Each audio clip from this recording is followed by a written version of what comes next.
Good morning all of you. हमारे YouTube channel geography junction में आपका हार्दिक स्वागत है।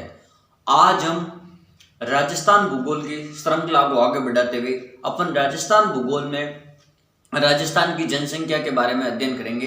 तो राजस्थान की जनसंख्या का जो अध्ययन है, राजस्थान में कहीं न कहीं किसी न किसी कॉम्पिटिटिव एग्जाम में ये राजस्थान की जनसंख्या से संबंधित या भारत की जनसंख्या से संबंधित एक दो क्वेश्चन जरूर आते हैं।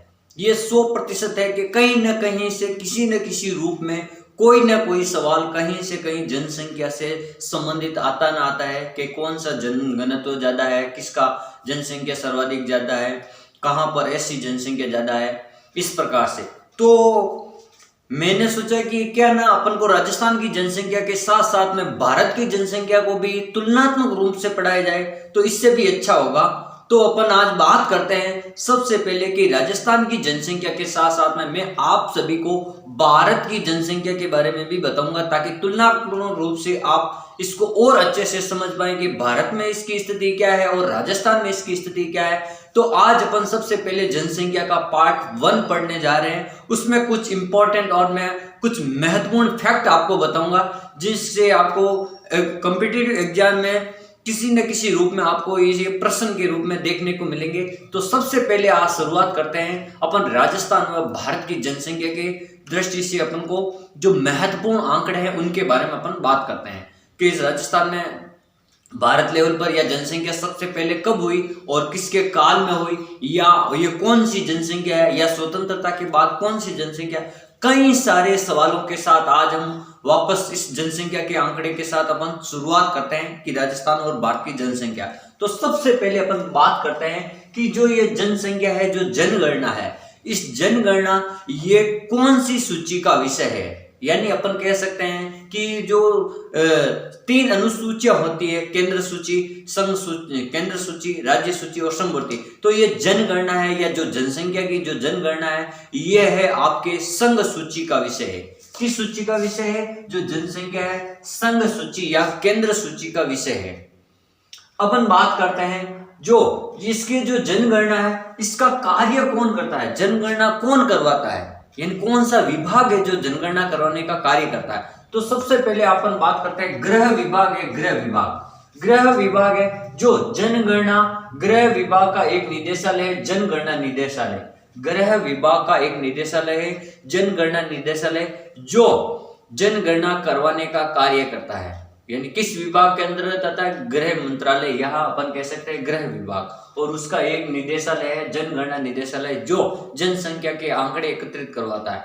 अब जो ये विभाग है, इसके थ्रू वो आंकड़े तो एकत्रित करते हैं, लेकिन आंकड़े एकत्रित करने कौन जाता है? तो यानी आंकड़ों को एनएसएस द्वारा अपन क्या करते हैं? एकत्रित किया जाता है। यानी इनकी जो जनगणना है एनएसएस द्वारा एकत्रित किए जाते हैं। अब अपन बात करते हैं कि भारत में सबसे पहले जनगणना कब से शुरू की गई थी। तो भारत में 1872 सबसे पहले अगर जनगणना की शुरुआत की जाए तो 1872 में लॉर्ड मेयो के समय जनगणना शुरू हुई थी भारत में, लॉर्ड मेयो के समय। लेकिन ये जनगणना थी जो अव्यवस्थित रूप से जनगणना थी। इसको अपन कोई क्रम या व्यवस्थित रूप की जनगणना नहीं मान सकते। तो भारत में जो व्यवस्थित जनगणना की शुरुआत है वो हुई आपके 1881 में लॉर्ड रिपन के समय। भारत में जो व्यवस्थित रूप से जनगणना की शुरुआत मानी जाती है वो आपकी मानी जाएगी 1881 में। और उस समय थे जो आपके वाइसराय थे लॉर्ड रिपन थे जिन्होंने व्यवस्थित जनगणना करवाई थी। अब अपन बात करते हैं कि जो जनगणना, जब जनगणना हुई थी 1881 में, तो पहली बार जनगणना आयुक्त कौन थे, यानी प्रथम जनगणना आयुक्त कौन थे? तो ये आपको याद रखना, डब्ल्यू प्लावेन थे जो प्रथम जनगणना आयुक्त थे। डब्ल्यू प्लावेन ये क्या थे? प्रथम जनगणना आयुक्त थे, डब्ल्यू प्लावेन। अब अपन बात करते हैं कि आज तक कुल कितनी जनगणनाएं हो चुकी हैं। यानी टोटल की बात की जाए कुल जनगणना की तो लगभग 15 जनगणना हो चुकी है। कितनी जनगणना हो चुकी है? आज तक 15 जनगणना हो चुकी है। फिर अपन बात करते हैं कि जो स्वतंत्रता के बाद कौन सी जनगणना है, तो स्वतंत्रता के बाद आपकी 7वीं जनगणना है। स्वतंत्रता के बाद आपकी 7वीं जनगणना है। जैसे अपन बात की जाए कि कुल जनगणना तो 15वीं है और जो आपकी स्वतंत्रता के बाद कौन सी है 7वीं, तो अपन कौन सी जनगणना को अपन यहां से गिनती करेंगे 72 से या 81 से। तो अपन किसी को न पता हो तो आपको पता है कि 2011 में लास्ट जनगणना कब हुई, 11 में, 2011 में हुई, फिर 2001 में हुई, फिर 91 में हुई, फिर 81 में हुई, 1900 में, फिर आपके 71, फिर 61, फिर 51, फिर 41, फिर 31, फिर अपन कह सकते हैं 1921, फिर अपन कह सकते हैं 1931 के बाद अपन कह सकते हैं 1911 और ये आ जाए 1911, फिर अपन कहेंगे 1901, फिर अपन कहेंगे 1801, फिर अपन बात करते हैं यहां से अपन इसको क्या करेंगे, जनगणना के वर्ष को काउंटिंग करेंगे कि जनगणना का जो वर्ष है वो कौन सा होगा। तो अपन यहां से काउंटिंग करते हैं 1 2 3 4 5 6 7 8 9 10 11 12 और 30, ये अपन के यहां तक हो गए। अपन के मान लेते हैं ये 1801 है और ये हो गए 1891, फिर अपन कहेंगे 1890 1881, तो यहां तक जो आपके हो जाएंगे। अब अपन इनको गिनती करते हैं, ये 1 2 3 4 5 6 7 8 9 10 11 12 30 और 40। ये जब अपन मान लेंगे कि ये वाली जनगणना भी इसमें क्या है, काउंट है, यानी 1872 से लेकर आज तक कुल जनगणना कितनी हो गई है, 15वीं जनगणना हो गई। और स्वतंत्रता के बाद आपकी कौन सी, 7वीं। अब स्वतंत्रता के बाद कब, जैसे अपन बात करते हैं कि भारत कब स्वतंत्र हुआ था, तो 1947 में, यानी इस जनगणना के बाद में अपन 7वीं जनगणना, जैसे 51 में हुई 1 2 3 4 5 6 और ये 7, यानी यहां से लेकर 1951 में एक जनगणना हो गई, फिर 2 61, फिर 71, फिर 81, फिर 91, फिर अपन कह सकते हैं 2001, फिर अपन कह सकते हैं 2011। टोटल मिलाकर जनगणना हुई बाद में, जो स्वतंत्रता के बाद में 7 जनगणना हो चुकी है। अब अपन अगली बात करते हैं कि जो जनगणना है उसके जो अंतिम आंकड़े होते हैं, जैसे जनगणना तो 2011 में हो गई, लेकिन इसके जो अंतिम आंकड़े होते हैं वो अंतिम आंकड़े 2 साल या 3 साल के बाद में मिलते हैं, कभी 2 साल कभी 2.5 साल के बाद में। तो जो अंतिम आंकड़े हैं वो विशेष रूप से अपन 30 अप्रैल 2013 को प्राप्त हुए थे, यानी जनगणना तो 2011 में हो गई लगभग, लेकिन उसके जो अंतिम आंकड़े होते हैं वो 30 अप्रैल 2013 को प्राप्त हुए। और इसको 30 अप्रैल 2013 को सुशील कुमार शिंदे ने जारी किए। किसने, ये जरूर याद रखना कि सुशील कुमार शिंदे है जिसने जनगणना के अंतिम रूप से आंकड़े प्रस्तुत किसने किए थे, सुशील कुमार शिंदे ने। फिर अपन बात करते हैं 2011 की जनगणना का जो शुभंकर क्या था, यानी किसी न किसी, अपन कहते हैं खेल का भी लोगो होता है, शुभंकर होता है, जैसे फुटबॉल का, जैसे अपन किसी का भी कहते हैं, तो जनगणना का भी जो शुभंकर है 2011 का, वो एक प्रगणक शिक्षिका, यानी एक प्रगणक शिक्षिका को यहाँ पर इसका शुभंकर माना गया है जनगणना का। अब अपन कहते हैं ब्रॉड एम्बेसडर कौन था, कि भाई भारत में जो जनगणना इसका ब्रॉड एम्बेसडर कौन है, यानी इसके लिए किसको बनाया गया, यह अपन कह सकते हैं 2 व्यक्तियों को बनाया गया। एक है सचिन तेंदुलकर और दूसरा है प्रियंका चोपड़ा, यानी 2 व्यक्तियों को बनाया गया, एक है सचिन तेंदुलकर और दूसरा प्रियंका चोपड़ा, जिनको भारत का ब्रॉड एम्बेसडर बनाया गया जनसंख्या का। फिर अपन बात करते हैं कि जो स्लोगन क्या था, यानी जो भारत की जो जनसंख्या थी उसके लिए कुछ वाक्य डिसाइड किए गए। भारत लेवल पर अलग वाक्य होगा और राजस्थान लेवल पर उसके लिए अलग नारा होगा स्लोगन का मतलब। तो अपन भारत के लिए अपन क्या कहेंगे कि हमारी जनगणना हमारा भविष्य, हमारी जनगणना हमारा भविष्य। और फिर राजस्थान लेवल पर मेरी जनगणना मेरा अधिकार, ये राजस्थान के लिए नारा था जनसंख्या का कि मेरी जनगणना मेरा अधिकार। अगर किसी को यहां पर नहीं याद रहता कि कौन सा भारत का था कौन सा राजस्थान का, अपन भूल गए, तो वहां पर मैं आपको एक बता देता हूं कि मेरी जनगणना आपको याद रखना है कि जो पीछे वाला शब्द है भविष्य, यानी भारत, ब से भारत और भ से भविष्य, यानी जो भारत, हमारी जनगणना हमारा भविष्य, यानी भविष्य किसका है? भारत का। जो युवा पीढ़ी है ये आने वाले भविष्य, भारत हमारे देश का भविष्य है। और अपन कह सकते हैं मेरी जनगणना मेरा अधिकार, तो पीछे र आता, र का मतलब राजस्थान। अपन ये भी, यानी अपन याद करने के लिए भी कुछ भी अपन के हिसाब से ट्रिक से अपन पढ़ सकते हैं, ताकि अपन एग्जाम में कभी कंफ्यूज नहीं होना। तो अपन को ध्यान रखना है कि हमारी जनगणना हमारा भविष्य, यानी व से भारत। तो ये अपन कह सकते हैं ये भारत का वाक्य है, और अपन कह सकते हैं मेरी जनगणना मेरा अधिकार, ये राजस्थान का। तो इस प्रकार से अपन ने स्लोगन देखा। अब अपन बात करते हैं कि जो आयुक्त नियुक्त किया गया था वो भारत में कौन था और राजस्थान में कौन सा। तो भारत में आपको याद रखना सी चंद्रमौली थे, जो भारत लेवल पर जो जनगणना आयुक्त नियुक्त किए थे, सी चंद्रमौली। और राजस्थान में सुब्रा सिंह, राजस्थान में अपन कह सकते हैं सुब्रा सिंह थे, जो क्या थे? जनगणना आयुक्त थे, या जनगणना के लिए आयुक्त नियुक्त किए गए थे। तो भारत लेवल पर सी चंद्रमौली और राजस्थान लेवल पर सुब्रा सिंह। तो अपन अगली बात करते हैं कि 1911 से लेकर 1921 का जो जनसंख्या का जो काल है, जो दशक है, उस समय जनसंख्या में भारी गिरावट आई। राजस्थान लेवल पर भी आई और भारत लेवल पर भी आई। तो अपन बात करते हैं कितनी गिरावट आई। तो भारत लेवल पर तो बिल्कुल कम, यानी भारत लेवल पर माइनस में, ये माइनस का चिन्ह है, ये ध्यान रखना, ये ऐसे स्लोगन नहीं है, ये माइनस का चिन्ह है। -0.31%, -0.31%। और राजस्थान लेवल पर सबसे ज्यादा कमी आई थी, वो आई थी -6.29%, यानी राजस्थान में लगभग 6% माइनस में उतनी कमी आई थी।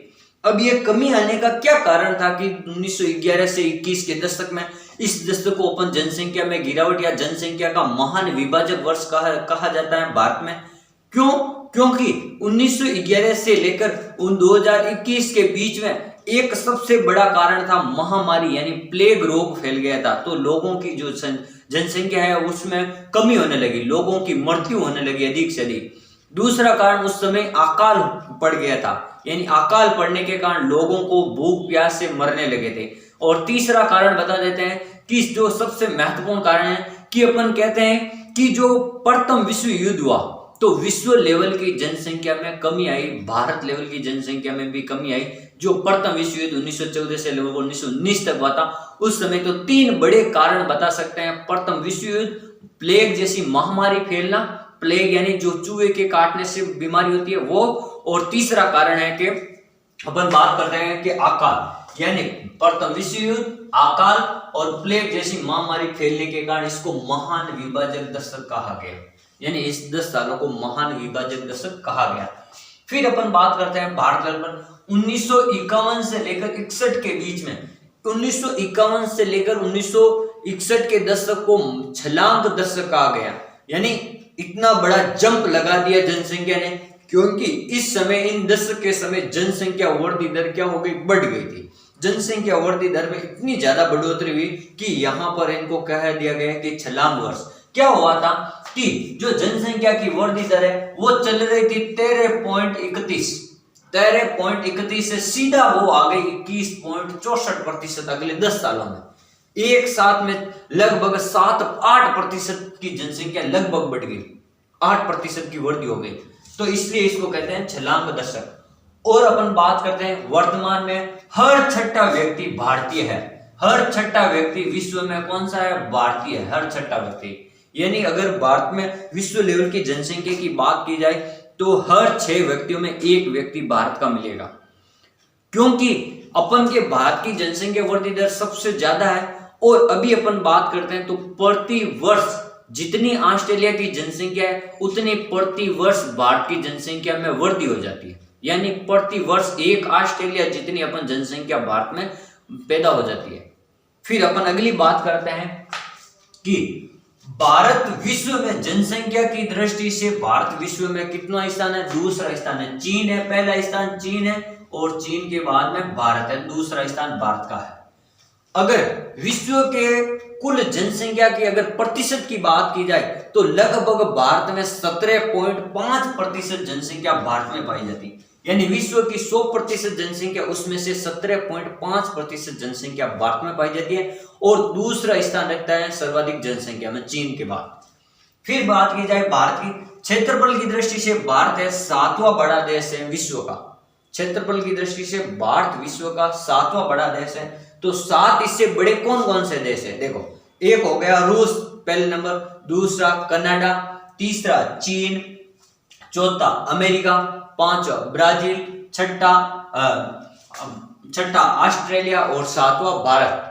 आप इसको याद रख सकते हैं, रूस, कनाडा, चीन, अमेरिका, ब्राजील, ऑस्ट्रेलिया और भारत। रुक चीन अब आ भारत, रुक चीन अब आ भारत। इससे आप क्या कर सकते हैं, 7 क्षेत्रफल की दृष्टि से बड़े देशों के नाम याद कर सकते हैं। तो और अब अपन बात करते हैं कि जो विश्व का क्षेत्रफल है उसमें भारत का कुल कितना क्षेत्रफल आता है प्रतिशत में, तो 2.41%, या अपन कह सकते हैं 2.41% है जो विश्व के क्षेत्रफल का भारत क्षेत्रफल रखता है। फिर अपन बात की जाए कि भारत में जो जनसंख्या नीति है, यानी जो जनसंख्या नीति कब लागू की गई, प्रथम कौन सी जनसंख्या नीति थी और दूसरी कब लागू की या नवीन कौन सी थी, तो अपन बात करते हैं भारत में प्रथम जनसंख्या नीति 16 अप्रैल 1976 को लागू की गई थी डॉक्टर करण सिंह के द्वारा। हाँ, डॉक्टर करण सिंह जो प्रथम जनसंख्या नीति बनाई गई थी भारत लेवल पर, वो बनाई गई थी 1976 में, 16 अप्रैल 1976 में डॉक्टर करण सिंह द्वारा। फिर अगर दूसरी और नवीन बात की जाए, भारत की नवीन व वर्तमान जनसंख्या नीति की बात की जाए, तो 15 फरवरी 2000 को भारत की नवीन या वर्तमान जनसंख्या नीति बनाई गई थी और ये बनाने वाले थे डॉक्टर सीपी ठाकुर। ये कौन थे? सीपी ठाकुर। पहला करण सिंह था और ये है सीपी ठाकुर। फिर बात की जाए राजस्थान की, तो राजस्थान की प्रथम व नवीन, राजस्थान में अभी तक एक ही जनसंख्या नीति बनी, वही प्रथम है और वही नवीन है। वो कब बनी थी? 20 जनवरी 2000 को राजस्थान में जनसंख्या नीति बनी थी, 20 जनवरी 2000। सीधा 220, आप याद करो, 20 में भी 0 है और यहाँ पर भी 0 है, 20 के आगे 2 लगा देना, 20 तो 2020 2000 हो जाएगा सीधा। तो 20 जनवरी 2000 को। अब विश्व जनसंख्या दिवस कब मनाया जाता है? तो विश्व का जनसंख्या दिवस 11 जुलाई को विश्व जनसंख्या दिवस मनाया जाता है। विश्व जनसंख्या दिवस कब मनाया जाता है? 11 जुलाई को, यानी विश्व लेवल पर जो जनसंख्या के लिए दिवस मनाया जाता है 11 जुलाई को। अगली बात करते हैं कि भारत लेवल पर जो जनसंख्या को स्थिर रखने का काम, यानी अब जनसंख्या को लगभग नियंत्रण में रखने का काम सरकार द्वारा किया जा रहा है। तो उसके लिए जो वर्ष घोषित किया गया था कि भारत ने कहा था कि 2045 तक भारत की जनसंख्या क्या स्थिर हो जाएगी, लेकिन अभी वर्तमान के आंकड़ों से यह पता चला है कि जो 2045 का वर्ष है उसको किसका कर आगे कर दिया गया 2070। यानी अब भारत की जो जनसंख्या स्तर कब कहां तक होगी? 2045 में नहीं होगी, ये बोल रहे हैं कि अब भारत की जो जनसंख्या है वो 2070 तक स्तर होगी, यानी इसको 25 साल और आगे बढ़ा दिया गया। 2070 तक जो जनसंख्या को स्तर करने का लक्ष्य रखा गया। फिर अपन बात करते हैं परिवार नियोजन जो कार्यक्रम कब लागू किया गया था। परिवार नियोजन कार्यक्रम ये बनाया गया था 1952 में, जब आम चुनाव हुए 1952 में, तब परिवार नियोजन कार्यक्रम लागू किया 1952 में। फिर एक परिवार नियोजन गठन भी बना था, परिवार नियोजन विभाग भी बना था, वो कब बना था? 1966 में। परिवार नियोजन के लिए एक विभाग अलग से बनाया गया था, वो बनाया गया था 1966 में। फिर अपन बात करते हैं राष्ट्रीय जन आयोग। राष्ट्रीय जन आयोग कब बना था और कौन प्रधानमंत्री थे? तो राष्ट्रीय जन आयोग 11 मई 2000 को बना था, 11 मई 2000 को बना था और उस समय प्रधानमंत्री थे AP वाजपेयी, यानी अटल बिहारी वाजपेयी, जो न्यूनतम दिनों तक भी प्रधानमंत्री रहे और अटल बिहारी वाजपेयी 3 बार प्रधानमंत्री रहे थे, ये आपको थोड़ा याद रखना। और अटल बिहारी वाजपेयी के समय, प्रधानमंत्री के समय, भारत में पहली बार परमाणु परीक्षण हुआ था। कारगिल विजय के बाद में परमाणु परीक्षण हुआ था, पोखरण में हुआ था। तो आज हमने पढ़ा कि जनसंख्या के बारे में और भारत और राजस्थान की दोनों की तुलनात्मक रूप से मैंने आपको बातें बताई अगले वाले पार्ट में अपन इससे आगे जनसंख्या की भारत और राजस्थान के बारे में तुलनात्मक रूप से अध्ययन करेंगे। Thank you.